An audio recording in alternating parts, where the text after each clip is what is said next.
Monggo, silahkan. Saya menghargai semua pendapat dari para gubernur. Tugas saya sebagai tuan rumah hanyalah menyiapkan venue saja. Kita pastikan tamu-tamu bisa datang ke Solo dalam keadaan nyaman dan aman dan pertandingan berjalan dengan baik.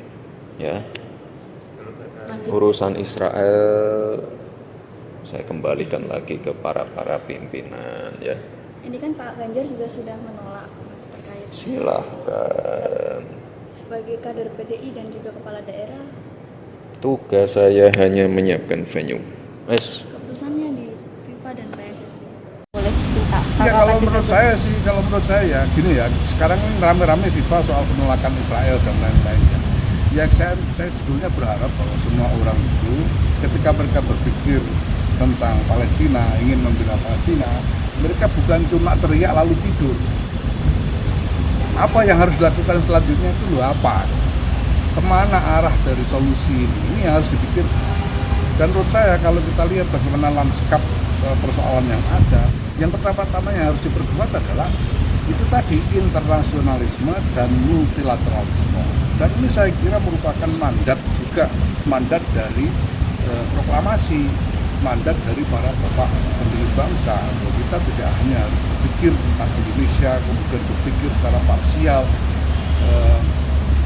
dari kepentingan kelompok-kelompok tertentu atau negara-negara tertentu saja di dunia ini, tapi harus berangkat dari kepentingan semuanya. Dan kita harus memposisikan Indonesia ini, memposisikan diri sebagai bagian dari platform internasional dan multilateral yang ada itu, yang merupakan wujud dari kepentingan bersama. Nah misalnya kalau soal FIFA ini ya, kalau kita cuma menolak Israel jangan datang, habis itu tidur, apa gunanya buat Palestina? Tidak ada gunanya juga.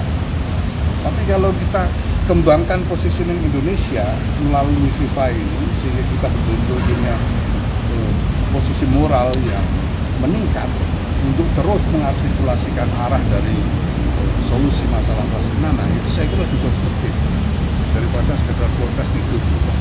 Ya.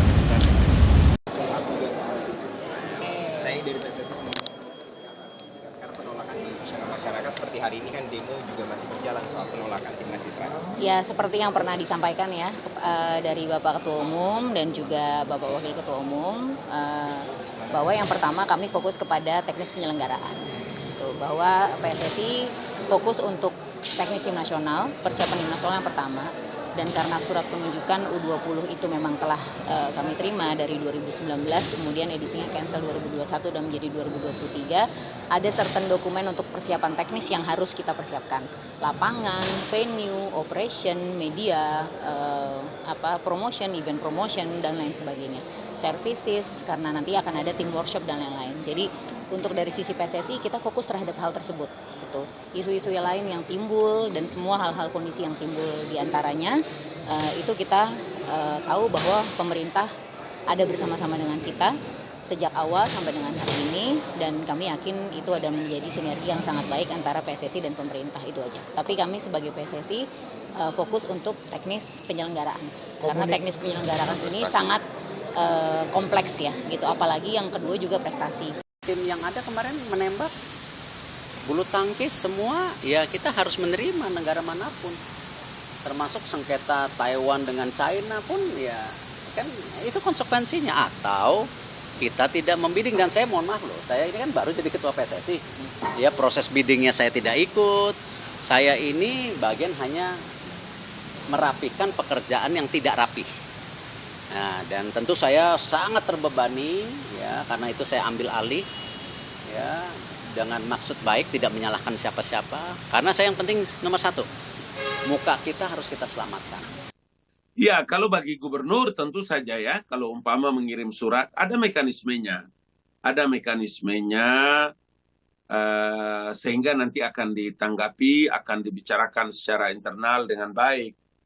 Mari kita dengan kepala yang dingin, dengan hati yang terbuka, kemudian membicarakan, karena ini adalah ajang internasional yang mengangkat harkat dan martabat bangsa Indonesia, utamanya dalam dunia sepak bola. Kalau di Bali ini kan bukan untuk pertama kali. Bali ini salah satu di antara 6 venue yang nanti juga akan bertanding di sana. Kalau bicara tentang Israel, kemudian bicara terkait dengan solidaritas kita kepada dukungan kita kepada Palestina, ya saya juga mau bilang bahwa tahun kemarin kan IPU, Interparliamentary Union, dilaksanakan di Bali. Itu ada peserta dari Israel kan. Di IPU itu bendera Israel itu berkibar di Pulau Dewata pada waktu IPU. Jadi mari kita melihat hal-hal, perkara-perkara yang mendatangkan semangat nasionalisme kita, semangat kebersamaan kita, mengangkat harkat dan martabat bangsa Indonesia di forum-forum internasional seperti di IPU kemarin. Tim parlemen Israel juga datang. Nanti kita juga ini akan tanding ya, ada World Cup U20 yang sekali lagi saya ingin katakan salah satu di antara venue itu di 6 provinsi itu salah satunya di Bali. Jadi kalau nanti gubernur mengirim surat keberatan, penolakan dan lain-lain kepada pemerintah, kepada PSSI atau kepada presiden, ada mekanismenya yang akan diatur secara internal. Jadi ini masih harus ada koordinasi dan saya baru menyiapkan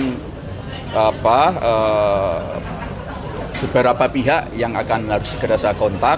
Intinya begini, jadi kita tetap akan berpegang kepada komitmen kita atau bukan. Ini bukan hanya soal kebijakan, tapi karena soal undang-undang. Di dalam undang-undang dasar, dalam pembukaan, bahkan alinea pertama, itu harus betul-betul dipegang. Tidak boleh ada kompromi soal itu. Itu aja. Kita belum sampai di situ. Pokoknya yang jadi pegangan konstitusi. Alinea pertama. Bahwa sesungguhnya dan seterusnya itu. Ya? Oke, cukup.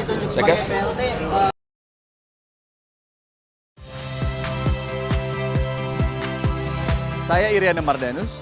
Saksikan program-program Kompas TV melalui siaran digital, pay TV, atau media streaming lainnya. Kompas TV, independen, terpercaya.